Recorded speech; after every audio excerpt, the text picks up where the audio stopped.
Yo, what's up, everybody? Welcome. It's House Divided on Orange Bloods Live. I'm Jeff Ketchum. That is Chad Hastings.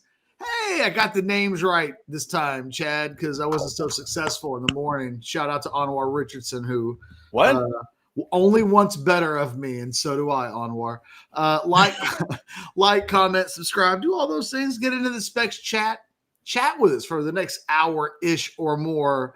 A lot of stuff to get into. Portal, Nico, Steve Sarkisian met with the media at the top of the 11 o'clock hour. So a little bit less than an hour ago.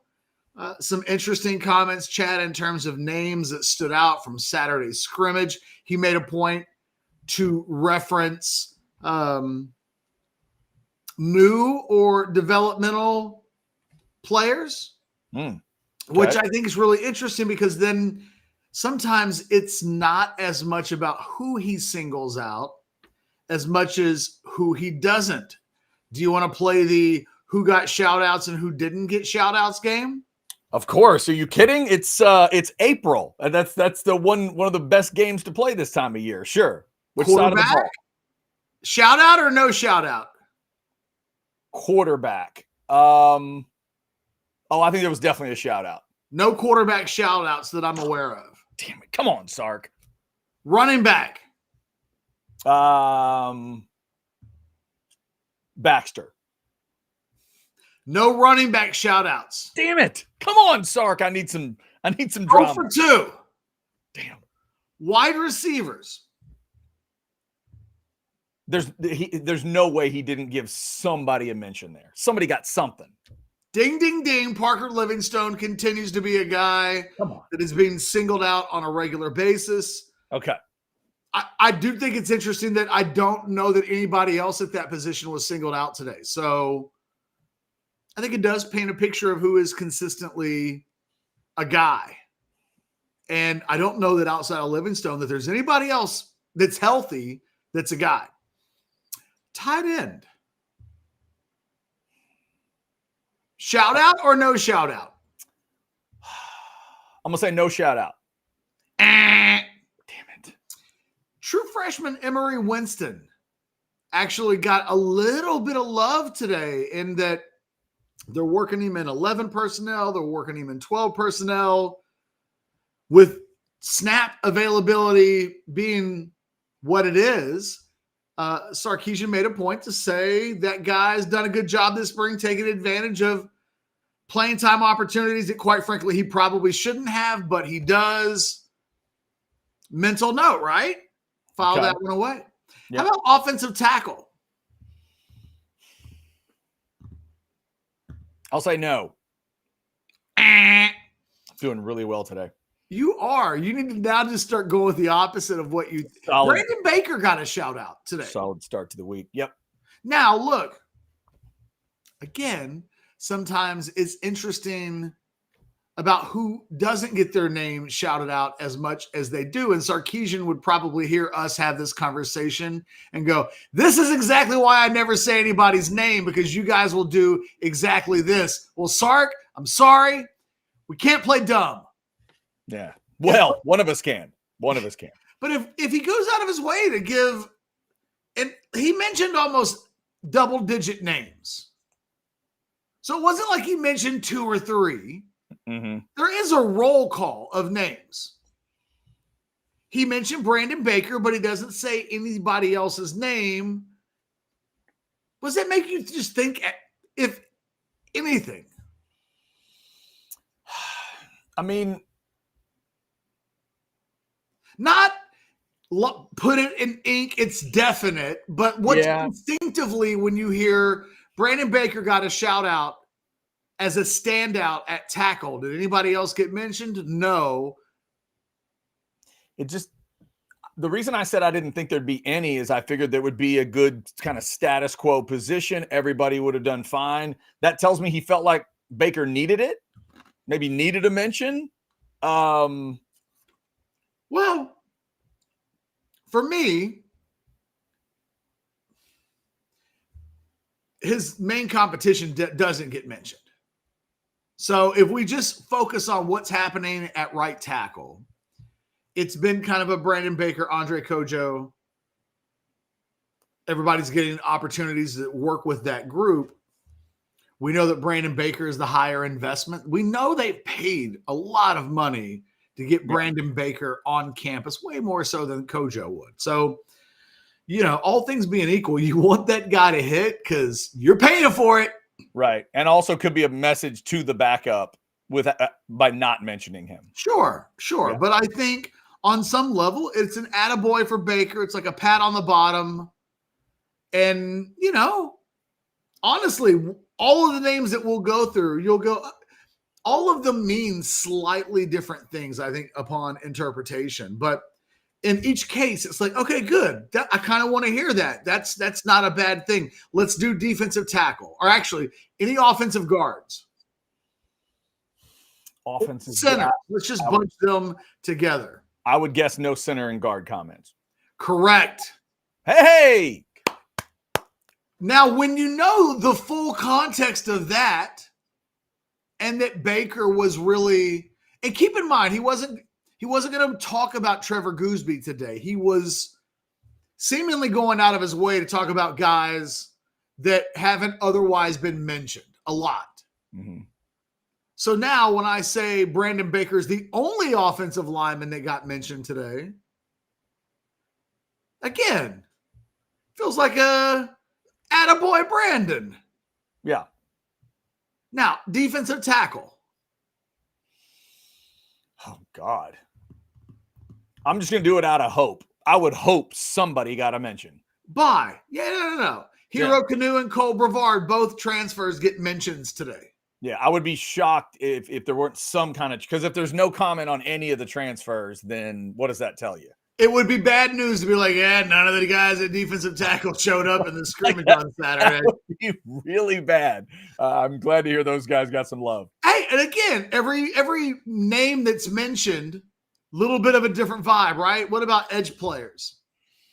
Man, I got to feel like he's pretty happy with edge, but I'll say he mentioned somebody. Nope, no edge players. What about linebackers? I'll say no. Wrong. He mentioned Brad Spence, the transfer. He mentioned as a guy, again, a guy that's starting to pop a little bit, showed up on Saturday, specifically mentioned him as a guy that warranted mentioning. Defensive backs. We'll batch them all together. Every defensive back, all safeties, all corners. I'll say no. Wrong. Damn. I'm doing really well today. You're terrible. I'm so glad I did it though. It was like watching you get. It's almost intentional at the point where it's like, how many did you get right? One.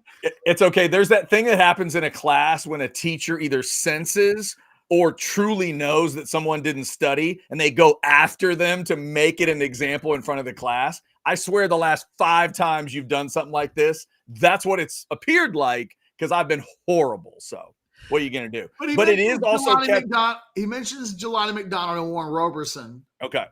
And I think that's interesting because Roberson's been working in the nickel and McDonald has been mostly working at safety, but there's a world where he could play nickel if I think Derek Williams came back and it was about getting the 5 best guys on the field. You've got some McDonald position versatility going on there that I'm curious who they think their top 5 guys would be if all completely healthy. But I think those are 2 guys whose names you would want to hear. I will say this file this under the category of, well, whose names weren't mentioned then if we're talking about all of this? Well, look, we can say he certainly didn't mention Travis Shaw as a defensive tackle.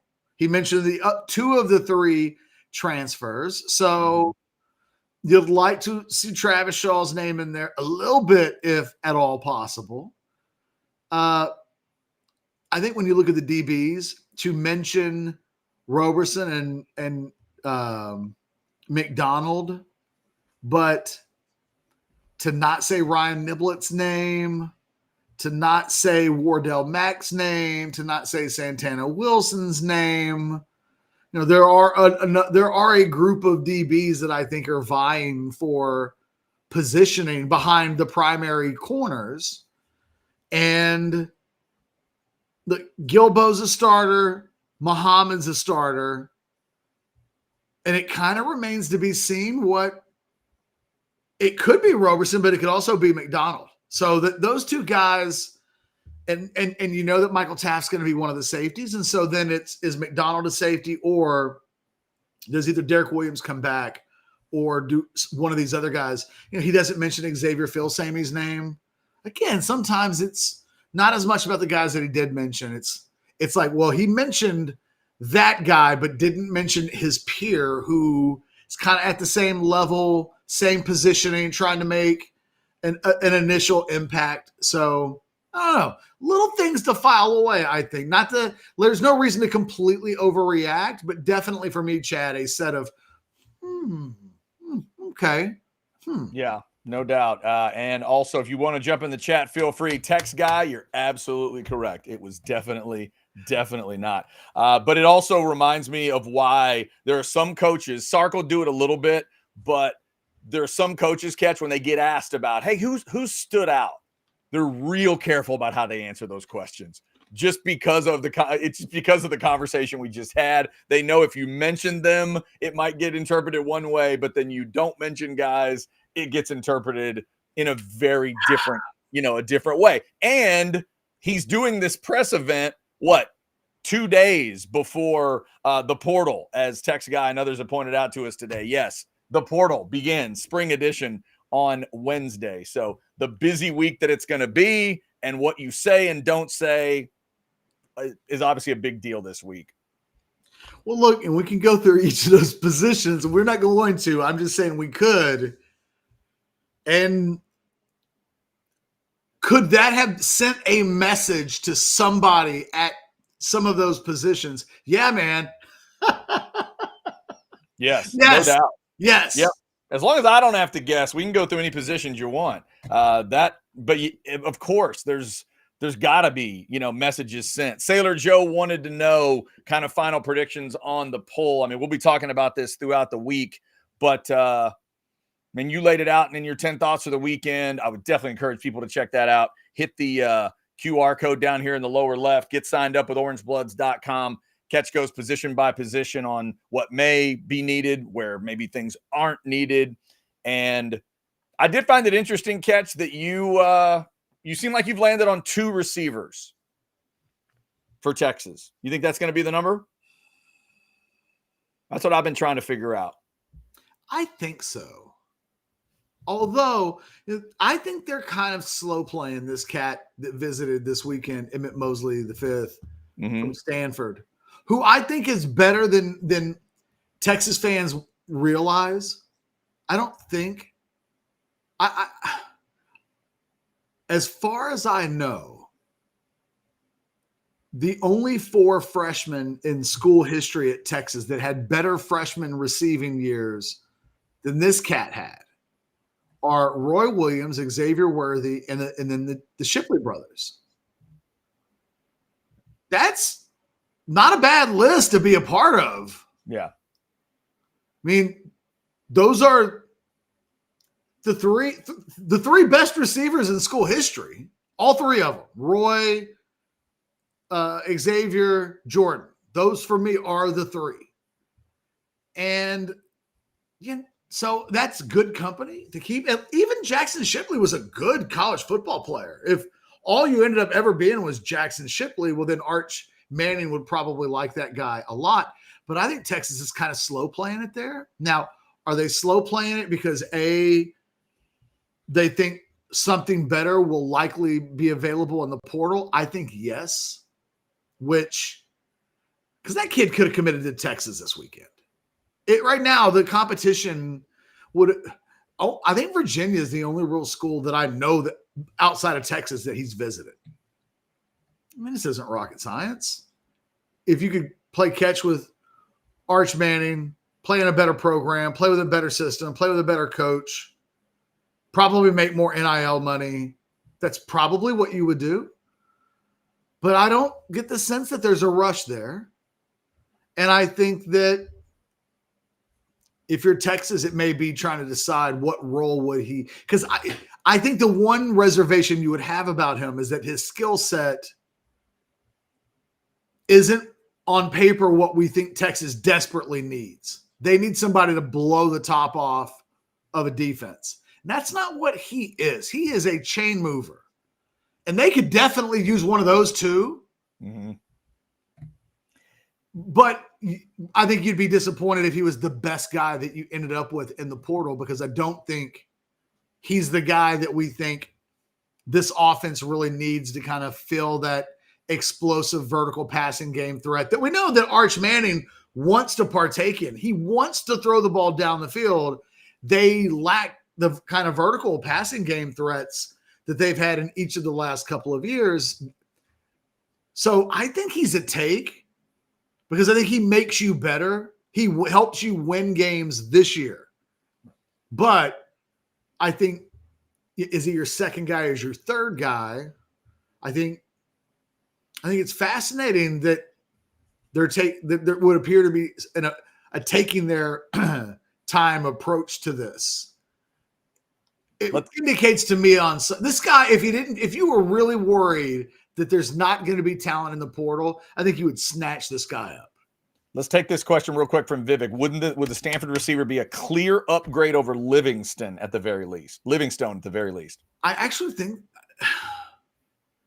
Livingstone has more of a big play upside vertically down the field than Mosley does. Mosley is and I told Anwar this morning. Quinn would have loved him. This guy makes his living inside of 10 yards. Now you can do a lot of different things with him. He'll play in the slot. He'll play on the outside. He'll come across the middle. You can throw him slants and screens, and there's a lot of things that he can do. But he has the ability to go down the field some, but where he makes his bread and butter is in the underneath passing game, which Texas, you start thinking about who they lost last year. I think this guy would have played a lot on last year's team, especially when Bond goes out. Is he an upgrade over Livingstone? I think at worst he's on par with Livingstone. You're talking about a guy that in his last college football game caught 13 passes, had like $160 and 3 touchdowns against a ranked Louisville team. This is a guy that has produced and towards the end of the season was producing some pretty big games. So Livingstone he hasn't caught a pass yet in a game. So this guy's more of a guarantee on the box. But I think Livingstone's a guy that's going to be is going to be important in the passing game for this team. I just don't know what's realistic to ask of him.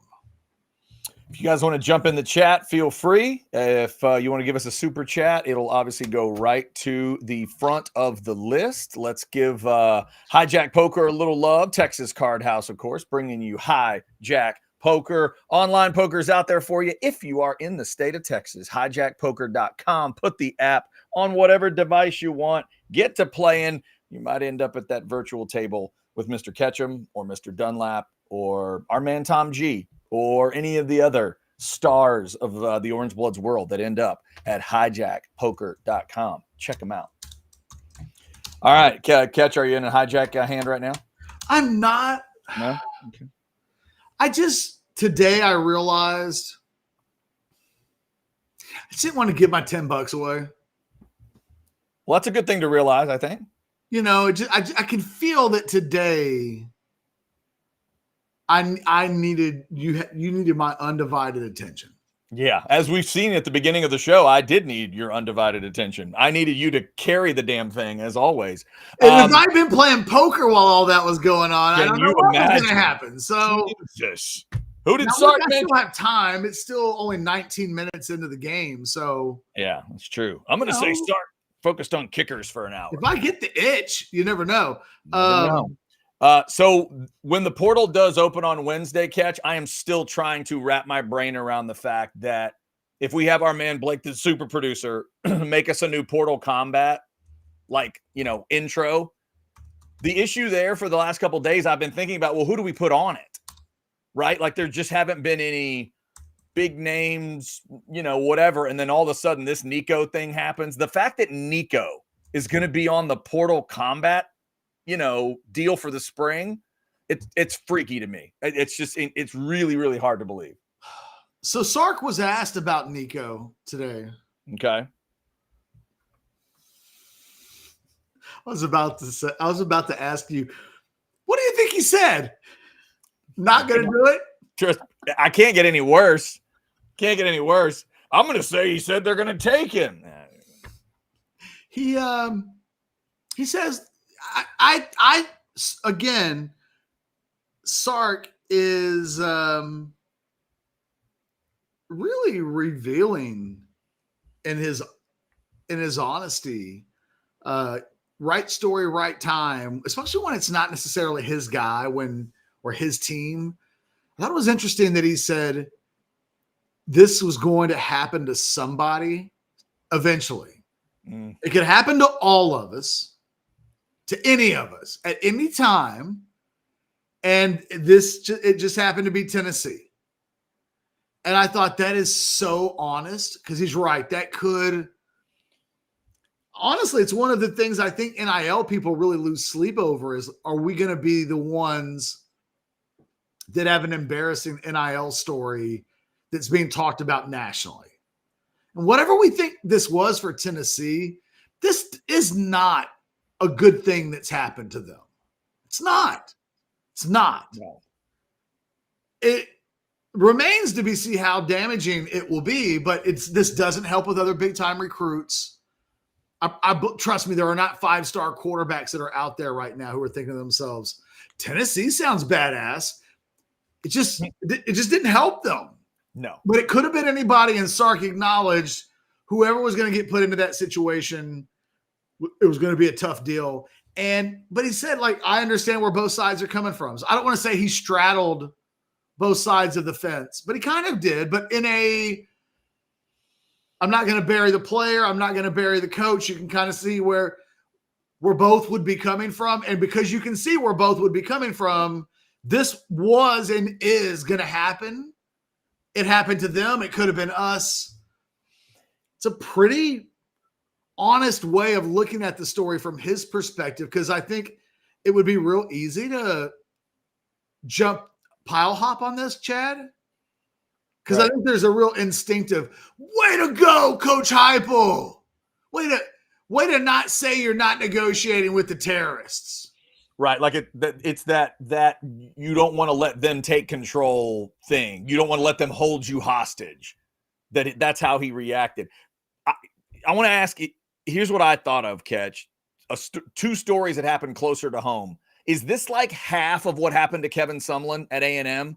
He ended up losing 2 quarterbacks, and the theme around both of them were kind of this, that the quarterback and the family or whatever went to the coach and put pressure on him. Is this just like half of that story?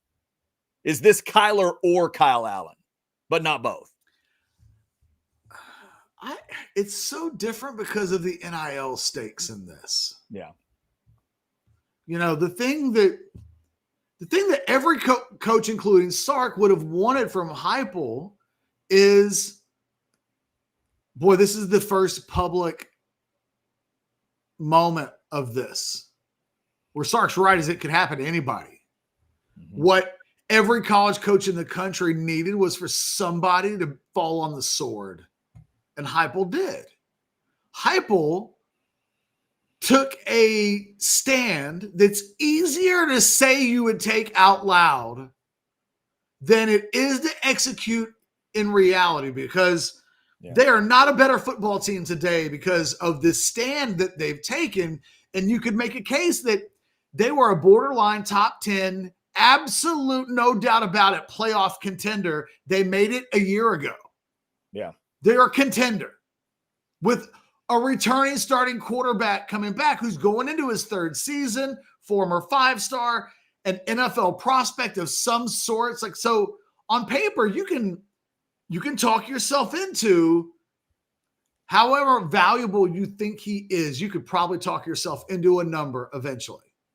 This is what I tried to do on the Overreaction show earlier today, Chad, where it was like, look, forget about names and stats or anything else. A starting quarterback in the SEC is worth what at a minimum? And I can make a case that $4 million for every starting quarterback in the SEC is probably fair play, because if I went to that athletic director and said, you either give me $4 million or it's someone's ACL for the year and it's your starting quarterback, right? If the devil was holding you hostage at that point, you'd pay the money. Right. And to contrast the stories that we referenced earlier, like the stories around that A&M thing might have just been about the starter. Make me the starter, right? Yeah. That's what that, and like you said, this with the NIL part, how much does it cost to take away all your questions, all your issues, all your trouble? Like, I get that you want to stand on a line and say, no player can hold me hostage. Hang on, coach. It's not any player. That guy wants a little more, apparently wanted a little more offensive line protection, which they got him, and then maybe wanted a little more money. Don't you have to have that conversation? Don't you have to do as much as you can to figure that out? And look, I'm not having from Texas fans of all people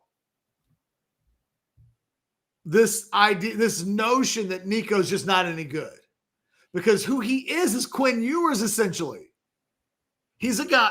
If you look at Quinn Ewers' numbers from his second season, but first really as a starter, and you match them up with what Nico did a year ago, Nico's numbers are a little bit better. Nico's numbers are only slightly behind what Quinn did this year from an efficiency rating standpoint and a QBR standpoint. That is not a subjective take. That's just what happened.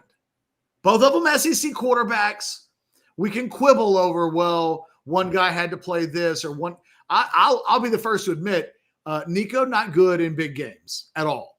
But I'm not saying the two things are apples to apples. I'm just saying at the end of the season, the numbers are what the numbers are. He's the returning starting quarterback going into his third season of a playoff team. Whatever we want to say, all the things that we say about Quinn, which is, well, it doesn't matter what his stats are, he led the team at quarterback to the playoffs. You have to say that about Nico. He led that team to the playoffs. And that isn't something at Tennessee that can just absolutely be taken for granted. They are, even less than Texas, a national program of sustained excellence. So it's a much bigger call by Tennessee to draw a line in the sand here, because I think it would be real easy to say, who were we before Nico? Not a playoff program. What do we have at quarterback if he's gone? Not anything that we think is better than what we have with him here. What do we think the season potentially is going to be? Well, we thought playoffs at one point. Now we want to make a bowl game. It's a lot of, and I'm not saying they got it wrong. I don't know. I don't, Chad. But what I'm saying is, in 6 months from now, or 7 months from now, or 8 months from now, when we get a little bit of distance from whatever it is that happens this year, one of the things we're going to ask ourselves is, was it really worth like 1.7 million-ish to quit? Was it worth quibbling over 1.7? And I don't know what the answer to that's going to be. It may be that the principle-based answer is the principle-based answer.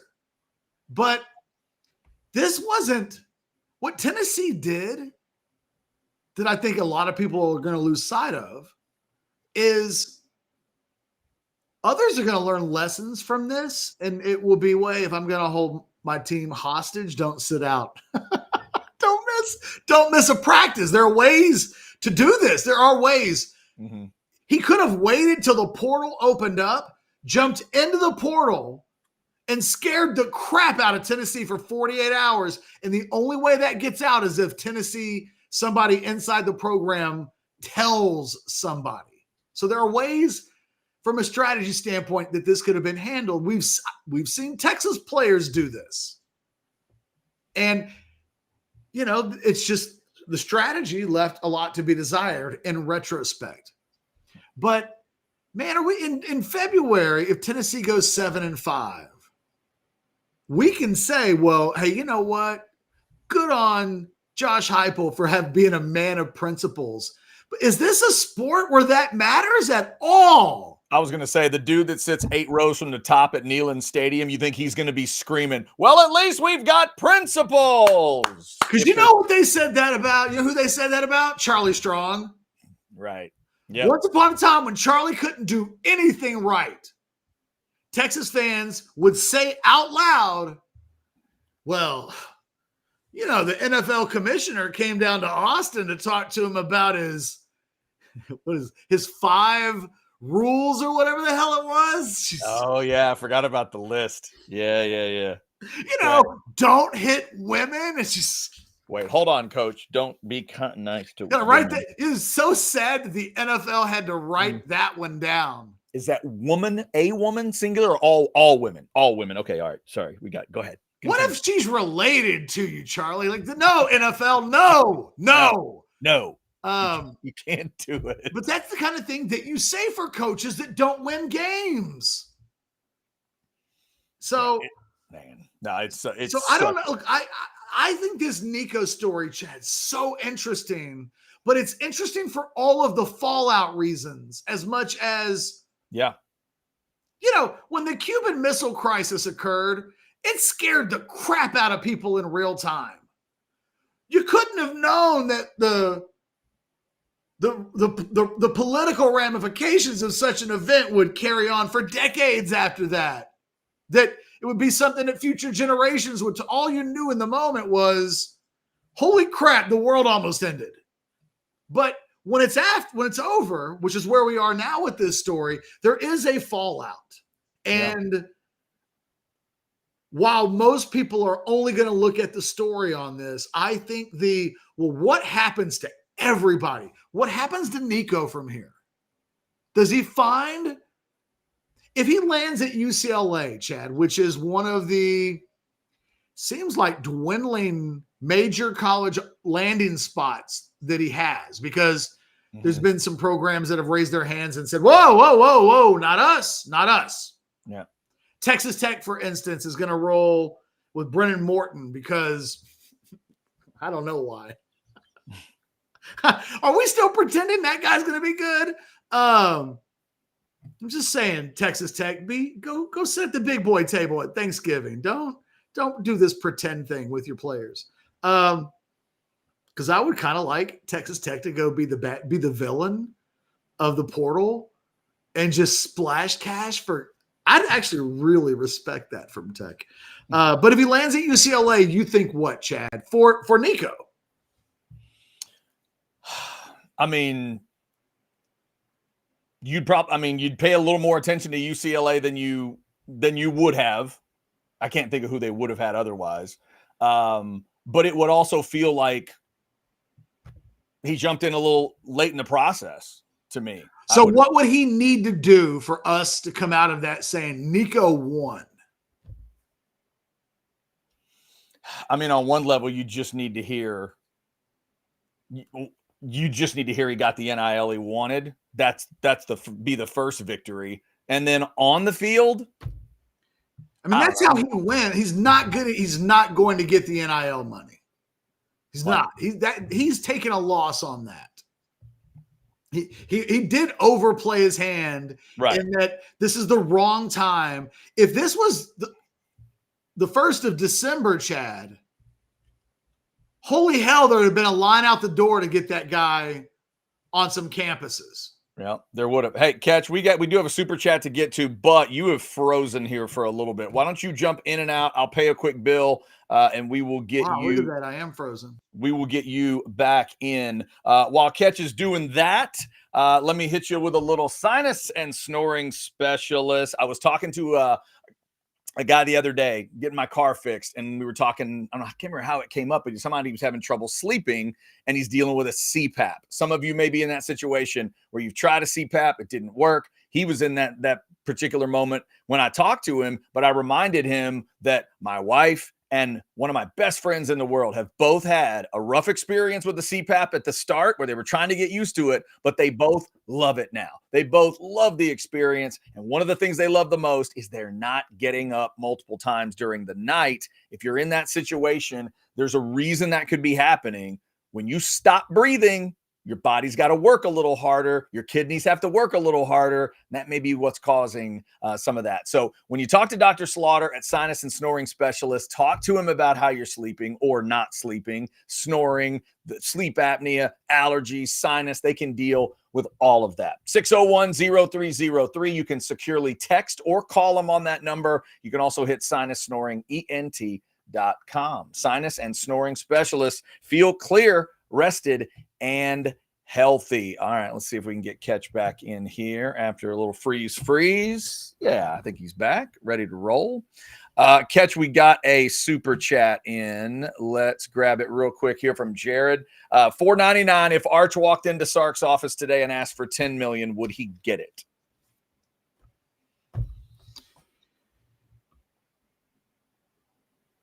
I mean, probably. I don't know how, but in an open market, he would get 10 million. He just would. I mean, Georgia, oh my God, Georgia now? There are Ohio, I mean, there are literally the biggest and the best would stop what they're doing in a world where Texas football program fell into the ocean. Tragedy, no more Texas. But Arch was in Cabo when it happened, and now he's back and he's in the portal because there's no more state of Texas. And he's available. Jeez, if he wanted, the thing is, Texas keeps on signing these quarterbacks that don't need these collectives. It's been the blessing that Texas fans don't know about. Mm-hmm. Quinn Ewers was making $4 million, maybe not quite that much. He was getting very little from the Texas collective because that dude was getting, he and his family had a plan and it paid them really well. They needed everybody to get the hell out of their way. Arch Manning has been beating off NIL money with a stick. And now he's the starting quarterback at Texas and he's no longer beating it off with a stick and he's making millions. But not everybody has that luxury. Some schools don't have the quarterback with the platforms that those two guys either created or had naturally. And the schools have to make up some of the difference. And this is where Tennessee ran into, on paper, Nico's supposed to be every bit as talented as Arch. In fact, if I'm not mistaken, at least one national rankings, not rivals, don't you dare do that, people. At least one national recruiting service ranked Nico ahead of Arch. So from a talent standpoint, he's supposed to be worth something. And I don't know what the value of a starting quarterback in the SEC on a playoff team, a returning starter. I don't think he's better than okay, but he's very Quinn Ewers-ish. Don't get mad at me. Same yards per attempt as Quinn. Quarterback efficiency rating just a couple of points apart. Kind of the same thing with QBR. I think, to be fair, Quinn's QBR is like 5 points higher. But no, Colby, I did not just jinx the entire state of Texas. But if the entire state of Texas falls into the Gulf of America, then yes, then maybe I did. But I'm going to take my chances that I'm good on this one. Catch, there's another angle to this thing. Tex Blonde sent this chat, and it made me think. So she puts in Lanning tattled on Nico to Heupel. Part of the story that I'm trying to read through over the weekend or whatever, this notion that either Nico or his people or whoever, whatever, his feelers, his agents, you've been talking about this part of it, that they had reached out to some of the big dogs. And there's a story out there that Lanning contacted Heupel and said, hey, just so you know, your guy's checking into things. So my question, Catch, is we don't know yet. I wonder if this got to the BMD level in Knoxville. Did Heupel get mad and just make the choice? Or did he actually start checking with the big money and go, hey, kid says he wants this, and the big money folded their arms and said, oh, we can't go that far. No, we can't go that far. We can't let him hold us hostage. Like, I wonder which one it was. Are there donors in Knoxville today thinking, oh, I'd have paid that? Why didn't he call me? I would have paid that. I don't know. I think these will be specifics that we will learn in time. Yeah. This story will get told, because if you're Heupel, you have to eventually get the most sympathetic story out possible, because you may have effed your entire season. They do not. This isn't, well, who do they have in the back as backups? They got a young Malik Murphy and a young Arch Manning. Oof. Okay. We can rock and roll with that. They don't even have Gunnar Stockton as their backup quarterback. It's something less than that. So, I'm not saying they did the wrong thing. What I'm saying is we're going to get to January, February. We're going to look back on Tennessee's season, and we're going to say, was the difference between a 9-3 or 10-2 season, the difference between one of those two things and a 7-5, 8-4 at best season, was it worth a couple of million? Right. Was it? How much was it actually worth? 20 million? Because in the future, whatever you deem that to be worth, in the future, when these things pop up, you'll go, well, because here's what I don't think there's an obvious answer to this, Chad. What is the street value off the cuff of a start? What is DJ Lagway's value?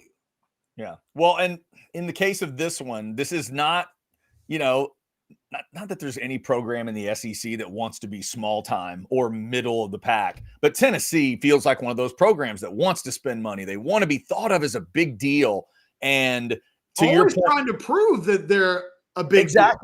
Yeah. And to the point about that, let's say 1.7, you threw it out earlier, whatever it is, right? 1.5, 1.7, whatever the difference was in what was being asked for and what they had already paid him. Like the modern SEC NIL thing to do would be to pay the man. That would be, I could make that argument. Like, look, it's your guy. Forget every discussion that we've had about compare stats and who is he, and people are, is he elite? Is he not? None of that matters. He's their guy until recently. And if he's your guy, you got to have those discussions, whether it's with him, it's his dad, whatever this story is. If he's not your guy, then you needed to be aggressive in the portal and go get a quarterback. Right. How do you I just can't imagine how this happens. Happening is one thing, Catch, but in April, like Christmas time, January, maybe. Well, look, there's no getting around the fact that somebody gave Nico some questionable strategy advice, because essentially being the first college football player to be known as a holdout, right? That's how we're going to remember this. Yeah. In the middle of spring workouts, the starting quarterback at Tennessee held out, did not go to practice. He wanted more NIL money. And the way this is going to be remembered is Tennessee said, no, not on our watch, you don't. Very, again, Tennessee's got, boy, they may win the moral trophy at the end. I don't know where you put that in the trophy hall at the stadium, but they might get a participation trophy because of what's happened. Yeah, man. Yeah, this is, like you said, hopefully we get this full story, because who pushed and when is going to be so wild to learn. Which side? What I think happens? I think this ends up being the cautionary tale that in future years it becomes a verb where it's like, oh man, don't pull a Nico, Tennessee. Cautionary for the school or the player? Or both? Both. I think this is good. I think this is going to work out terribly for both. And I think when it's over with, the player's going to look at this and go, man, I don't want to do this because that I could potentially have that. I could be at UCLA, God forbid. Quite a sentence. Yeah, it's a terrible campus, by the way. A lot of ugly people, just horrible weather. But the football sucks, right? Like full transparency. The football's not good. And then I think the school's going to say this. Let's not be them. That whatever that was from a public approval rating standpoint, attaboy, way to stand up for everybody. You did the right thing. Everybody behind the scenes in college football is thinking to themselves, A, thank God that wasn't us. B, what would we have done? Were we put in a situation like that? And I have to believe some of them are going to look at this and go, well, I've been reading articles about what Tennessee's going to do next. Or somebody's going to jump into the portal that's a starting quarterback for somebody that otherwise never would have. Mm-hmm. And then all of the people that were clutching their pearls right, will know that there are no accidents in life, that guy didn't go into the portal blindly. Yeah, and then Tom G sent us a quick chat here, Catch, that heard it was the dad. That's why family needs to be distanced from agent work. Tom, we're going to find out what the details are. But yes, there are stories. We talked about it last week, that stories about how strongly Nico's dad was involved in maybe discussions. Was he really involved in this stuff? Is this something that was being done on Nico's behalf that he didn't even know about? Like, is that possible? Is it possible that feelers were rooting around the Oregons and other programs? I mean, not at the moment that he misses a practice. You have to know, I have never missed a practice, Chad. Right. You ever missed a practice? Right. But what I'm saying is, did it get to a point where they started looking around? Maybe he knew, maybe he didn't, but then he was told not to go to practice. But I'm saying he would not have done that blindly without knowing that he doesn't escape culpability for this. I don't know. I'm not saying he necessarily escapes culpability. I just wonder. I don't know. I'm seeing a picture painted as, I'm not saying he was a puppet in all this, but it just feels like there's like other people working on his behalf. No. And I wonder if it got a certain ways down the road where it was like, by the way, Nico, we reached out to this school, that school, and this school, and you're not going to practice on Friday. It's like, wait, what? Huh? The good news is your quarterback's probably the position with the most meddlesome parents. I think that's safe to say. I think that's safe. So the sport as a whole, when the NIL first started in 2021, and I was heavily involved in NIL discussions with athletes in every sport. Football, I talked to a dozen guys. Women's basketball, softball, soccer. We did a little bit of everything. And it was mostly a mom and pop shop type deal. When I worked with Jake Majors, I sent Jake personally a contract offer, and he had his parents take a look at it. Mm-hmm. And I don't know what else were the other channels in that went through, but it was pretty okay, Jeff. We looked at it. We're good. Let's do it. Very shortly thereafter, a little bit more, I've got reps. By year 2, there was just less of this mom and dads are helping their kids, or there's a personal lawyer that's helping out. But now that we're all these, what happened at Tennessee is pretty rare. There are not this is why you have agents. This is why they get their piece. And this is why, hey, when I talk about, and I want to specify, I don't care if the person who holds this specific task is called the general manager or not. But one of the things that you want to have on your staff is someone who has an A+++ relationship with all of the agents, all the agencies. Anytime a call has to be made, that person is just, and in this industry, Chris Del Conte is that way as an athletic director. He knows everybody. It is one of his real amazing skills is that it's like, oh yeah, no, he and Sean Miller know each other pretty well. Of course he does. Because he's friends with James Franklin and he's friends with Mario Cristobal, and he has just all these random relationships that of course he does. And you want to have somebody in your football department that has that task as well. It's an important one for situations just like this, because in a world where the right agent is representing Nico, Chad, and he's talking to the right person in the school, in the football department, NIL or otherwise, this gets handled without this going public. Yeah, it always does. Always. I totally agree with you. Oscar sent a chat earlier along the same lines. If Nico had an agent worth a damn, he gets a better NIL deal and stays at Tennessee. I was just thinking the same thing, Catch. I don't care who he's talking to. Let's say it's the dad. Let's say it's the most meddlesome dad that has ever lived.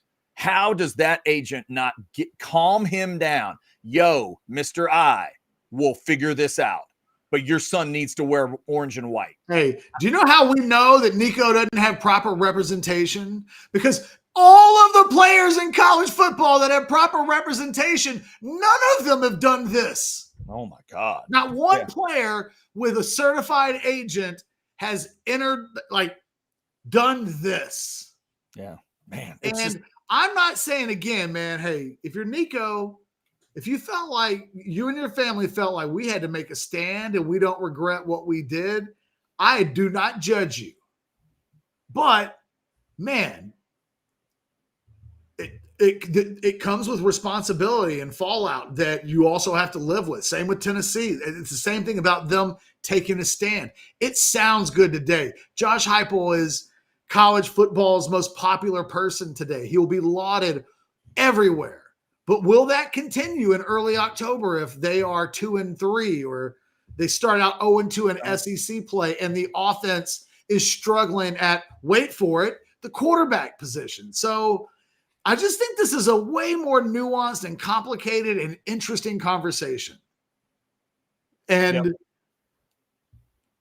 in a weird way, Sarkisian just keeps avoiding this being something that he's totally had to worry about because his quarterback just doesn't have the same needs that Nico has in terms of help raising the millions. By the way, Catch, if you want to see a quarterback circus, I do believe Tennessee hosts Georgia like 2 or 3 weeks into the season. You want to talk about some quarterback mess? That could be a wild game. That's early on. They go to Florida. They go to Bama later on. But early, I think they host Georgia. Hey, can I ask you a question? If you were Georgia, would you low-key tell Nico to just take the SEC to court? And if you get a waiver from the courts, you can come to Georgia and play quarterback. Yeah, definitely. You would do that, right? Oh yeah. Especially if you'd started that sentence with "if you're Auburn." Yeah, but Georgia, sure. I don't know who the starting quarterback is for Georgia. I think it's going to be Gunnar Stockton. Whatever I think of Nico, I would rather go into a season with him as my starting quarterback than Gunnar Stockton. Yeah, I agree. Gunnar Stockton truthers out there. Catch, I got a question for you in terms of the Nico fallout and what happens next. But first, why don't you tell the folks about Rogue Shop, another one of our great partners around here. They've been a partner of Orange Bloods for more than a minute. Yeah, man. It's been so long. I would really need to go back and try to figure it out. It's been at least half a decade. In fact, they were like one of the true supporters of us during the pandemic. Like they are certified as like lifelong partners, the guys over at Rogue Shop. Richard is one of my favorite people. Shar is, every time I deal with her, an absolute delight. They have a great product, great customer support. They're always trying to make sure you have the thing that you want. I mean, that's how you come back for more, right? Is to create a system and a set of packaging that brings the customers back. They specialize in that. They are Texas's home for legal CBD, THC, and so much more. Don't believe me? Just go to the website, check it out. And we're going to get together like a Father's Day package. Sit tight. I'm working with Richard. We were texting back and forth. We'll continue the texting, but we'll have some specials coming up. Not so much Easter because that's real soon, but Father's Day right around the corner. I like that idea. All right, Catch. So here's my question. It involves dominoes. When something like this happens, take the Saban situation. It's the most obvious dominoes you could talk about. A big-time coach, maybe greatest of all time, big-time program, loses his job. Then it's got to be you fill that job, and then the Washington thing happened, and then Arizona, and it all kind of falls. With this Nico thing, how do you think the dominoes work here? You already referenced, like, is there a program out there that we talked about the Nico side. Is there a program out there that's going to want him with this time frame in place? But then what's after that? Like, is there a big time name going to Tennessee? And therefore there's a big time name to fill, there's a big time space to fill at that school. Like, what are the dominoes going to look and feel like here with the Nico situation? I don't know. That's what, again, are there going to be dominoes at all? There could. Right? I mean, so look, weird. If what needs to happen if you're Tennessee is you need to go get somebody's quarterback. And you know what? Sounds like you got $4 million to try and get there. Yeah. Well, ironically, if part of this is because Heupel got mad because schools like Oregon got contacted, Oregon's got a couple quarterbacks. Could we see a weird situation where one of those guys ends up in Knoxville? I think if you're Tennessee, you do what I've been suggesting that Texas do at the wide receiver position. Find some guys that you like. Mm-hmm. Put out and feelers. Make them just tell you no. Make them say no. And put out the feelers and see if there's interest. Let some agents know. Okay. I don't know what your guy's going to make here, but we will pay him $3 million. Have a list. And look, whenever I say that I think Texas needs to have a personnel department in place that's so strong, it's a situation like this is like a perfect example of what I think should exist and why. Mm-hmm. Because if this were Texas, and let's just say Texas did lose a quarterback right then and there, it's like when Chris Del Conte loses a coach. Don't they always say, oh, I got my list of 5? Mm-hmm. There should be a list of 5 for every guy on the roster.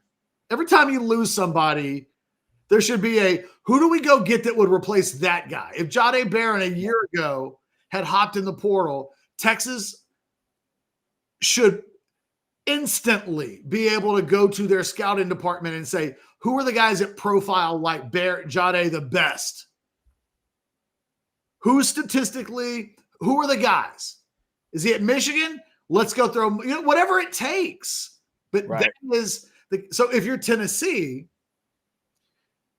where are they at on this? Do they have a scouting department in place that has the entire nation at quarterback evaluated in a way, Chad, that they know where to go to look for a starting quarterback? Or are they doing this starting from scratch? Yeah. And I kind of think it's the latter. I'd say it's more towards the latter, because who would have expected them 2 days before, whatever started 2 days before? If you walk the halls of that facility and say, hey, what happens if we lose Nico? They'll tackle you to the ground. Like, he's the quarterback. They weren't thinking along those lines. But here's the philosophical question. Are we telling Tennessee to do the kind of meddling that pissed Heupel off enough that he got rid of Nico? Yes. That's essentially what we're doing, right? Of course. Like, that's the other, that's the part of it. See, Heupel's still got a little too much Jimbo in him. He wants to hem and haw about, man, it just is. He's being too sensitive, which is, it is back to the discussion about where he lives. How can, in the world, could you afford to be too sensitive as the Tennessee head coach in 2025? How do you let yourself get pushed into that moment to where you're going to stay, if that's what happened, where he just stood on this principle thing? Well, it's the principle of the thing. We're getting rid of the kid. Whoa, whoa, whoa, coach. Let's talk about this. By the way, did that have to go from 0 to 90? That whose business is it if that went the entire weekend with some dialogue? Right. And when it got sent out to, what's his name? Pete Nakos. Yeah. When that happened, that felt like the moment it was just all done, where like it got leaked. Apparently Nico and the family were totally blindsided that story came out. But then it became known that there were these talks going on. But to your point, why couldn't you just talk? Just pick up the phone and say, hey, this story came out. It's wild and crazy, but we'll be at the facility in 20 minutes. We'll bring burgers. We'll figure this out. Why couldn't that happen? I don't know. The thing is, you guys would just be shocked at the crazy shit that comes across our sightlines all the time. And you'd be amazed at how 90% of the time nothing comes of it. Oh, you heard that this was going to happen and then it didn't happen. And then it's like, this is what actually happened. And it's like, oh, that actually looks quite a bit different than I would have expected. It just happens all the time. So, well, and that's why, Catch, I brought up the example of what happened at A&M years ago, because it was so rare. Like that does not happen to every program. This got out because Tennessee wanted it to get out, and I just think that they cut off their nose to spite their face. Really, this you could have said that if anybody asked, Nico's got the flu, he's under the weather. And like, we're not rushing him back. He isn't feeling well. If somebody wants it to get out that it's something other than that, then let Nico's people say otherwise. But our official position is there is no reason for this to be talked about out loud. Yeah. Yep. It's a great point. William, $4.99 on a super chat. Thank God the Mannings got money. This could be interesting if the Mannings came and said Tennessee wants Peyton nephew. From William. I mean, William, yeah, I think Sark was real transparent about this was going to happen. And you just hope that you're not the one that happens to first in this kind of public spotlight. But it could happen anywhere. And yes, I would imagine that there's some Tennessee fans today that feel very disenfranchised about the entire enterprise. What I would say, though, and Tennessee fans won't want to hear this, but I'll say this, Tennessee fans, ask Texas fans, and they'll tell you that sounds like some shit that Ketch would say. What I'm about to say is it's why your strategy as a football enterprise and athletic inside of an athletic department needs really smart thinkers and planners and decision makers involved at every level. And I know that some of the stuff that I was talking about in terms of, hey, if you lose a guy at a position, are you ready to go with a list? And I think some people would think, well, that just level of information nobody needs. It's like, do you think when Moneyball occurred that the nerds said, just stop with on-base percentage? We're good. No, we don't need any other information beyond that. We figured out OPS. That's the stat that matters. We don't want any more numbers. No. Give me all the data. I want all the data for everything. And quite frankly, there are programs and companies that these people that you can subscribe to that just kind of, I don't know. Well, the other thing to realize here, Catch, to your Moneyball comparison, that's a world that has proper to a degree, proper boundaries and rules and all that stuff.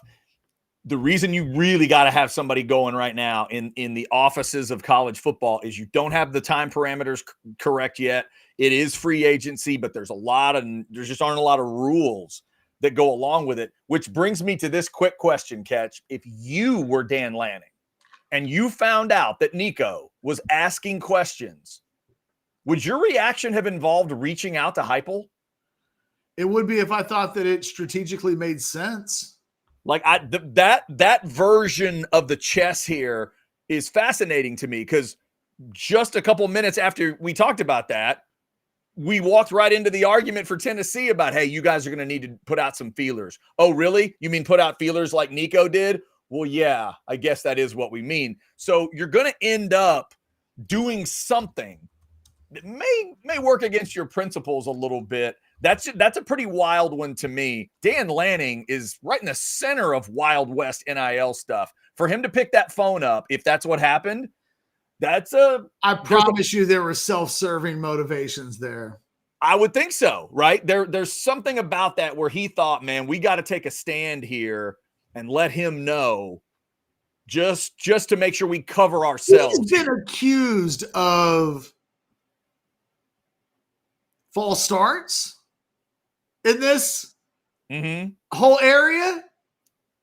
So there is some sweet irony, the idea. It'd be like if John Calipari back in the day was like, hey, just so you know, this guy's reaching out to us.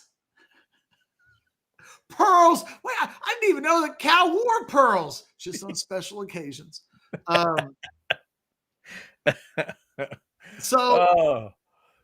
Yeah, it's the thing is, you can only stay principal for so long if you're Tennessee. Yeah, or Oregon. I mean, any of these schools we're talking about. How long are your principals going to hold up? Well, if you look, we know. Here's the thing: what conference is Dan Lanning in? Dan Lanning is now in the Big Ten. What conference do we know at this point Nico can't transfer into? Unless they change a rule, he can't transfer to the SEC. That leaves, from a power conference standpoint, only 3 places, one of which Dan Lanning resides in. Yep. And it really only leaves one, let's be honest, right? The 2 big dogs are the 2 big dogs, and there's only one other big dog everybody truly cares about. Big Ten. And if you can find a way to sully that, hey, better than to take a chance. I kind of love the idea that Dan Lanning might subscribe to the, should I take a chance or not take a chance? When it's like, well, what happens to me if I take the chance? Nothing at all. Oh, let's take the chance. There's no downside. So what you're saying is Dan Lanning got on that phone to Heupel with a couple things in mind. A, this will make sure he may not end up at USC, UCLA, or Washington. And B, I look like a good guy. Well, the next time he gets accused of this, he can go, whoa. Wait a second. You know who I am, right? I'm Mr. Tell the NCAA and other schools about the bad things that we see in the portal. Oh, my God. I called Heupel 5 times until he picked up. We got text message chains and everything. It's like, oh, you guys have figured out the whole text message thing and what things you do want potentially the NCAA to see and which ones warrant burners. Way to go, Oregon. That is, I don't even know. I don't even know what a portal this is about to be.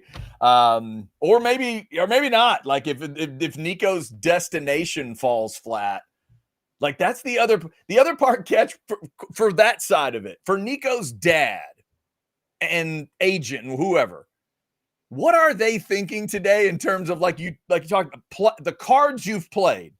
What's the end game here, folks? What is it? You're just trying to find the best 1-year situation possible. Because they are not going to get whatever money they were getting from Tennessee 3 days ago. They're not getting that, are they? We don't think. I wouldn't think so.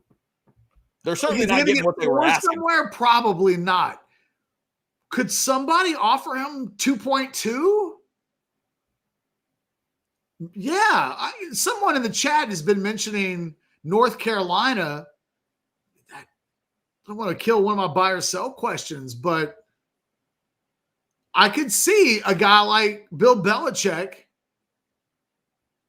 looking at what are we spending in the portal? What do we have allocated to us? They will be thinking we have not spent all of our allocated money that's going to come from the schools before we even get to. They're not Texas and Ohio State. They're not starting at 20 million this offseason. They're starting in the single digits. And now they're going to have a lot more money to play for. Who's to say that a North Carolina says, you know what? Right now we can get better at quarterback for this amount of money. Is it worth it? And it may be that the really smart NFL people will go, well, yeah, Bill, if we can get a quarterback to represent only 15% of our salary cap, then that's not a bad way. It's not bad investing, actually. Because nobody's bringing Nico in for a quarterback battle. I think that would be silly. Correct. You're only making the move for Nico if he's your guy. So you got to be a school that in your spring workouts, you have to know, man, we really don't have a quarterback. We got to talk to him. You can't be a competition. Right? And I think there will be a market for Nico. I do. I don't know what it is going to look like, but I can tell you, man, I've been keeping up with spring games or spring practices all over the place. There's some sketchy looking quarterback situations everywhere. Right. Yeah, and there may be multiple places like that. You just got to make sure you're stating that clearly. Ohio State doesn't completely know what they've got at quarterback. Right. Yeah, and is it going to be a name that big? Is it going to be a school of that level that admits, hey, you know what? He's better than what we've got? Maybe if he's in the portal in December again, but he was in the middle of a playoff situation. So it gets to be difficult for everybody by the time his season would have ended, which I guess they played Ohio State in that first round of games, right? Yes. So they were the 8-9 game. I think you're right on that. Yeah. One of those games. So they played before Christmas, just like Texas played Clemson. But even then, by the time that happens, say after Christmas, most of the schools that would have been looking for quarterbacks really in the portal would have been doing so from December 1st on, and some of your market's gone. That is the risk that if you're on one of these really good teams, if you wait until at the end of the season, there's just a lot of cautionary tales that we're learning all over the place. Okay, and a year from now, we'll go, oh, remember it happened to that guy. That can't happen again. Here's the other part to technically throw out, Catch. You know I'm all about the technical. Because of the way this system works, Nico could also go into the portal on Wednesday, talk to Tennessee, ultimately get what he wants, and be back in Knoxville. That could happen too. Like, all of that is still on the table. If big money donors need to grab a checkbook, if Josh Heupel needs to calm the F down, if Nico's dad needs a Coke and a smile, if all of that needs to happen, it could still happen. Yeah. It could. He could go into the portal to really test the water, but ultimately. But the thing is, if you do that now, I mean, it's a crazy message, but it could happen. Walked back the message that you've apparently tried to tell your entire team, which is don't ever fucking do that. Or this is the consequence. Yeah, don't hold us hostage. Ultimately, I think you're right. There's no but. It would be hard to do that.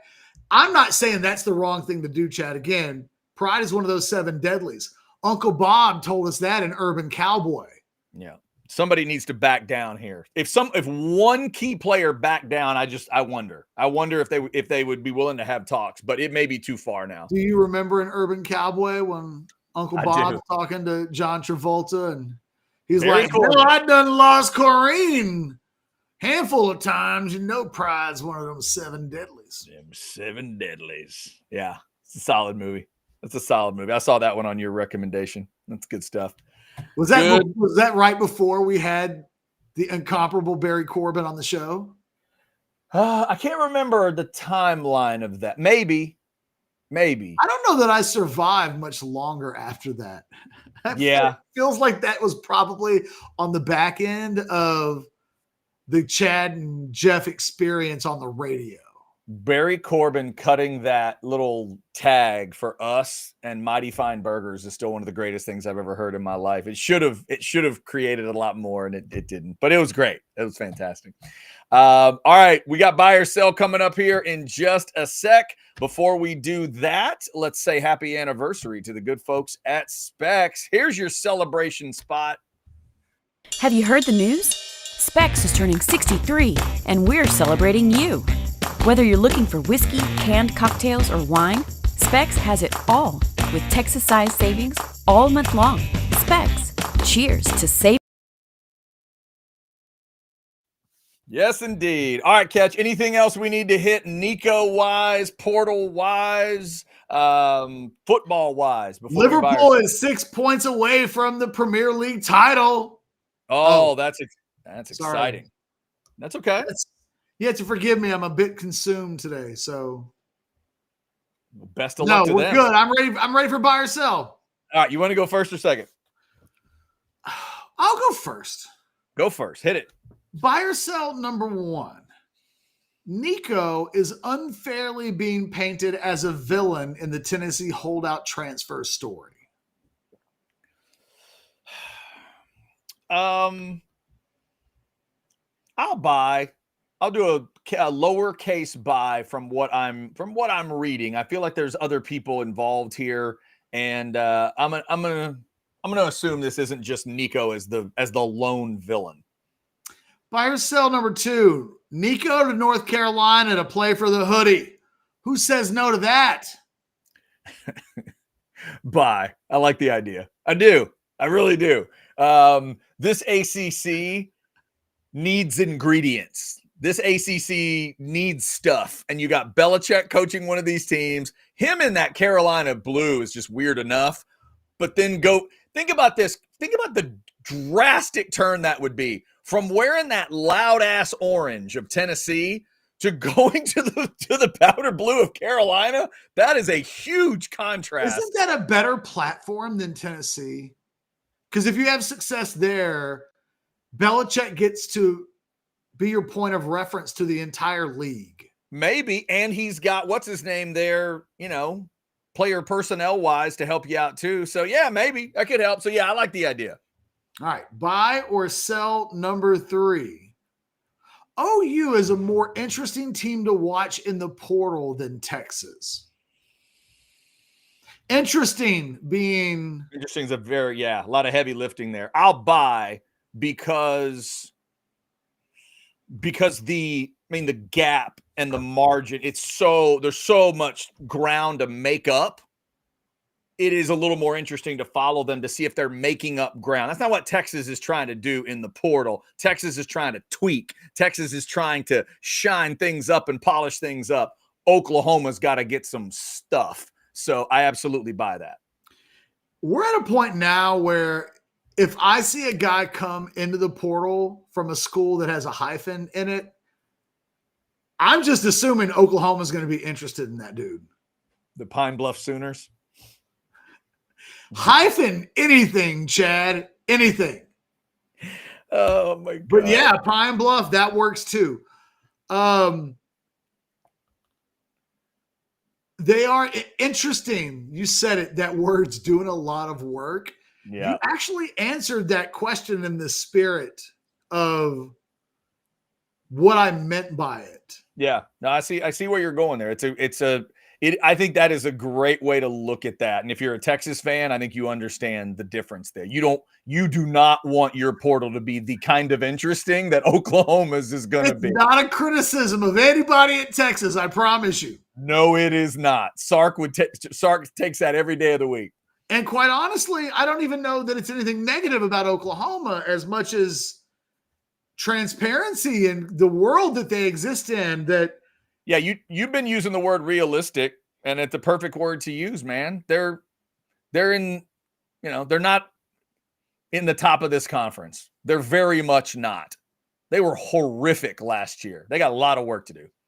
Buyer sell number 4. Texas baseball is number 1 in the nation, sure.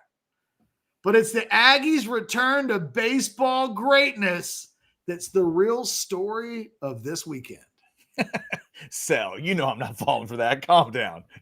Sell. Baby steps.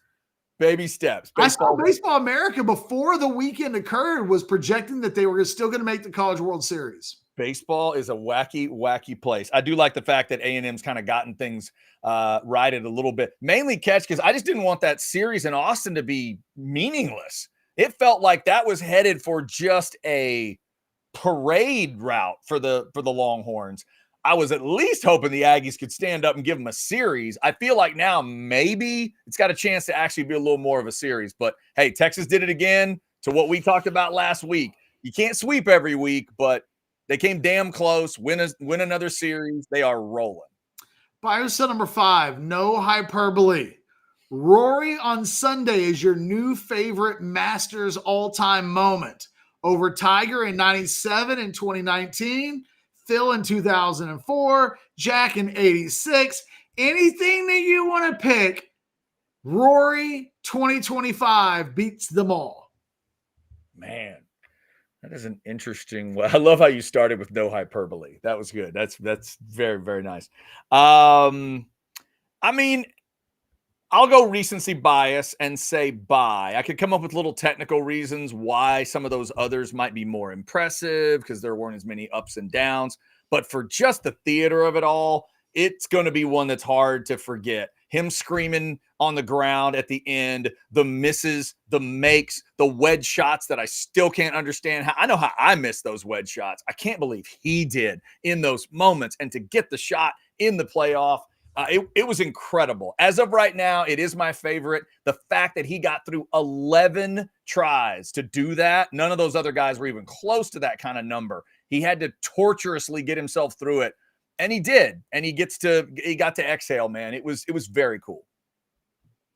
The guy would rank it 3rd. Yeah? What's your number 1 there? It's Tiger in 2019. Tiger in 2019. Honestly, both the Tigers are excellent in their own way. They're wildly different, but yeah, 2019 truly felt like Haley's comment. We just saw the thing. We're never going to see it again. It happened. Yeah, it was good. The Jack in 86 moment, quite frankly, where they come in and swoop in and get one that is completely out of right field. And yeah, I'll reorganize on another day, but today I'll sit with Rory. That was 5, right? Yes. All right, Catch. Let's start with a little possible portal. Buy or sell number 1. If Jaheim White enters the portal, Texas will get him. I'm going to say buy. The only way that kid enters the portal is if he already knows what he's doing before he enters the portal. Yeah, seems about right. All right, Catch to the Masters. A little different angle. Buy or sell number 2. When Rory missed the putt on 18, you thought he'd lose the playoff.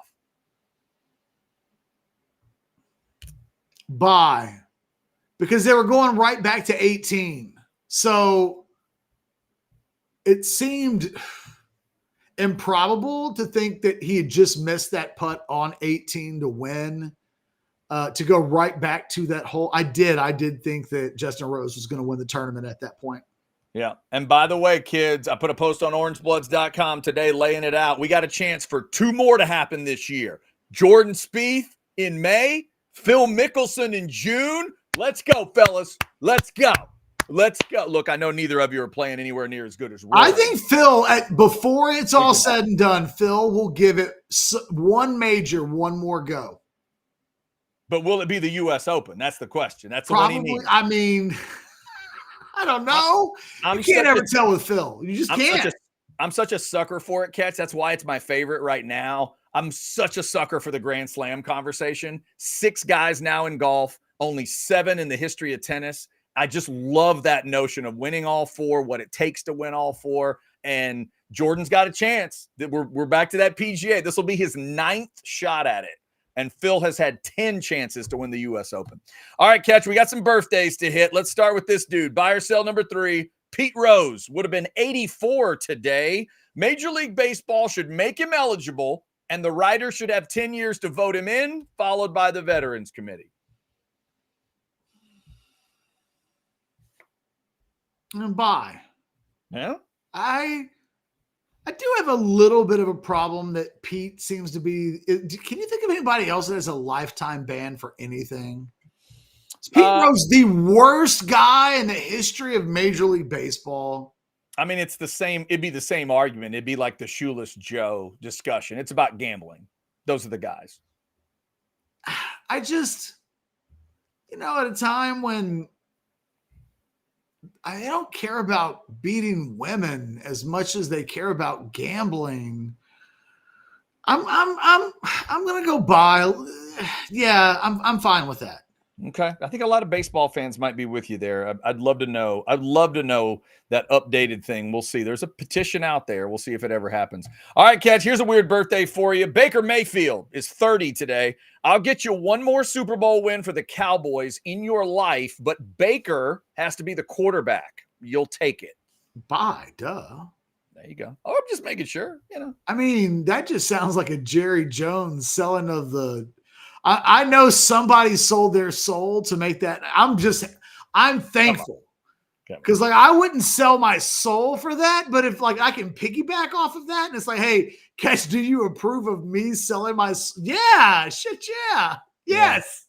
Yeah. Baker, sure. That's the only dynamic. Well, that and I for eternity have to be a servant of Satan in hell. So. Again, so that's it. It's Baker, and I don't plan on seeing you wherever we go anyway. We're gonna have separate spots. Trust me, different. No matter where we end up, we ain't hanging out together anyway. So sure, do what you gotta do. All those Cowboy/Longhorn fans would need some therapy as that was going on. But happy birthday to Bake today at 30 Bin Laden from the grave can be quarterback for America's team if we can get a Super Bowl in the next 10 years. All right, Catch, let's finish off with a hotter than Sarah Michelle Gellar is 48 years old today. Prime on Prime, SMG, hotter than Jennifer Love Hewitt. Oh. Let's do it. I Know What You Did Last Summer. Head Up. By the way, I think they're going to do another one of those movies coming up. And I think JLH is in it. Prime on Prime. Maybe it's in that movie. Sarah Michelle Gellar. Hotter than Jennifer Love Hewitt. I think it's a buy. Really? I think. Going with Buffy. Look, I know what Jennifer Love Hewitt. I get it. Right? Mm-hmm. And what she is sexually is not, they're two different species, but the sexiness that Sarah Michelle Gellar brings to the table, there's a sultriness to it that's real. It's not like a beautiful woman is trying to look sultry in front of the camera. She's just sultry. So all right, her sultriness and her legs win the day. Wow, that's a lot of usages of the word sultry. I am so glad I brought it up. Sarah Michelle Gellar, happy birthday to you. Let me just scan real quick. But it is possible that I underrate Jennifer. You know that we have a little bit of a disconnect on the Jennifer Love Hewitt thing.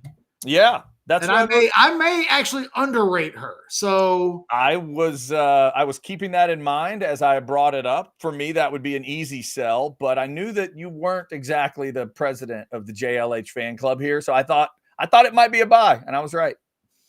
So there you go. I know that's not the popular sentiment in the chat. I know it is not. I know it is not. And Binks, you're not allowed to take them both. That is not how hotter thans work. We can't play the game like that. All right, Catch. Anything else before we get out of here? Nope. I'm good.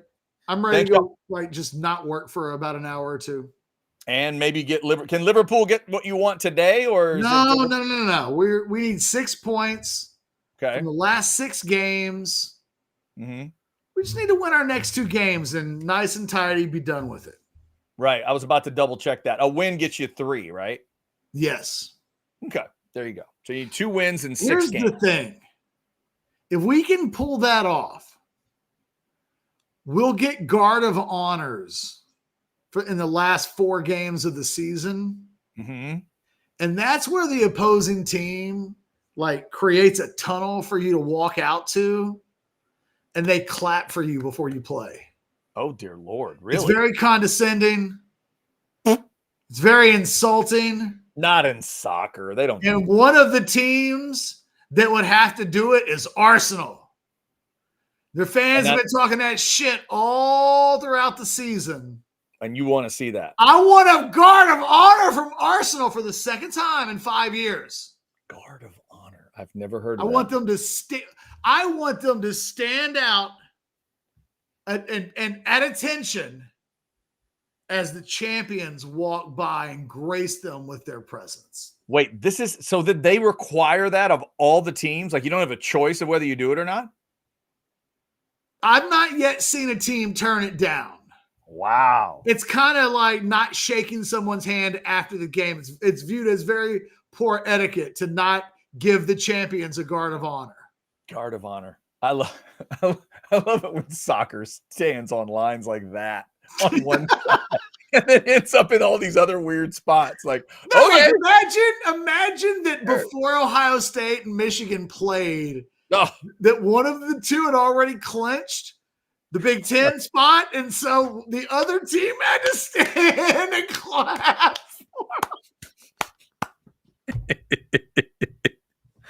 Oh my God! Does that happen? Think about how hard you would play if you were A&M.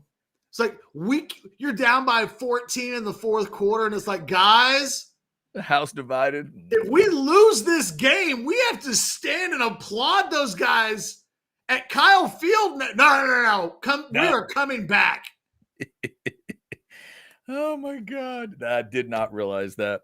All right. Thank you all for liking, subscribing, getting your notifications. Football with Friends at 6 tonight, Old Fashioned tomorrow morning. And then we will have the noon modcast for you tomorrow. So check us out for that. Have yourself a good day tomorrow. I will see you on Wednesday, sir. Best of luck to Liverpool and everybody else that Catch liked. And hopefully guards of honor will happen, or hopes of freedom, or whatever the heck it was he's talking about. That's so weird. All right, y'all have a good rest of your Monday. We'll be back for the modcast tomorrow at noon. Wednesday at noon is your next house